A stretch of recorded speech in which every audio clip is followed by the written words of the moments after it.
আমাদের চেয়ারম্যান মাননীয় প্রধানমন্ত্রী দেশ নায়ক তারেক রহমান, উনি যেভাবে এই রাষ্ট্রটিকে পরিচালনা করছেন, আমাদের সময় কিন্তু খুব অল্প সময় আমরা কাজ শুরু করেছি। এই সরকারের যাত্রা কিন্তু খুব কম সময়, এর মধ্যে মাত্র 10-12 দিন ধরে আমরা কাজ করে যাচ্ছি। এর মধ্যে আমাদের যে নির্বাচনী প্রতিশ্রুতি ছিল সেইগুলি কিন্তু একে একে আমরা বাস্তবায়ন করার পদক্ষেপ নিয়েছি। আমরা এই দেশের অর্থনীতিকে একটি শক্ত ভিতের উপরে প্রতিষ্ঠিত করতে চাই। দুর্নীতিমুক্ত একটি সমাজ আমরা বিনির্মাণ করতে চাই, যে জন্য উনি সবসময় দুর্নীতিকে জিরো টলারেন্সের মধ্যে কিন্তু রেখেছেন আমাদের মাননীয় প্রধানমন্ত্রী।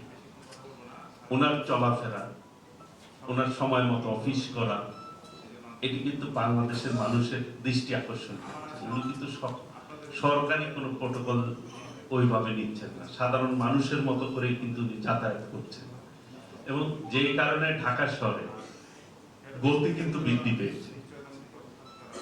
এই দেশটি দিন শেষে কিন্তু আমাদের সবার, এই দেশ যত ভালো চলবে আমাদের প্রত্যেকটি পরিবার কিন্তু এর বেনিফিট পাবে, দেশের মানুষ জনগণ বেনিফিট পাবে, জনগণের কল্যাণ হবে।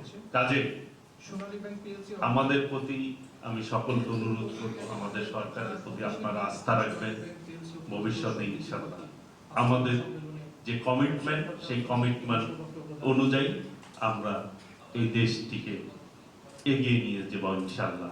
আমাদের মাননীয় প্রধানমন্ত্রী বাংলাদেশের অর্থনীতিতে সবচাইতে বেশি ভূমিকা যে ব্যাংকটি রাখে রাষ্ট্রীয় ব্যাংকগুলির মধ্যে, তার মধ্যে অন্যতম ব্যাংক যেটি বাংলাদেশের মানুষের আস্থার ব্যাংক, সেটি হচ্ছে সোনালী ব্যাংক। অর্থনৈতিক ক্ষেত্রে আপনাদের যে ভূমিকা সেটি আপনারা বজায় রাখবেন। বিগত সরকারের সময় ব্যাংকের যে একটি হরিলুট হয়েছে, যেভাবে দুর্নীতি হয়েছে, অনেক ব্যাংক দেউলিয়া হয়েছে, সেই জায়গাতে সোনালী ব্যাংক তার অবস্থান শক্তভাবে ধরে রাখতে সক্ষম হয়েছে সকলের প্রচেষ্টা। আমি সম্মানিত এমডি সাহেব সোনালী ব্যাংকে ওনার দক্ষতা, বিচক্ষণতা দিয়ে এই ব্যাংকটিকে যেভাবে ধরে রেখেছে, সেই জন্য আমি আন্তরিকভাবে ধন্যবাদ জানাই, মোবারকবাদ জানাই।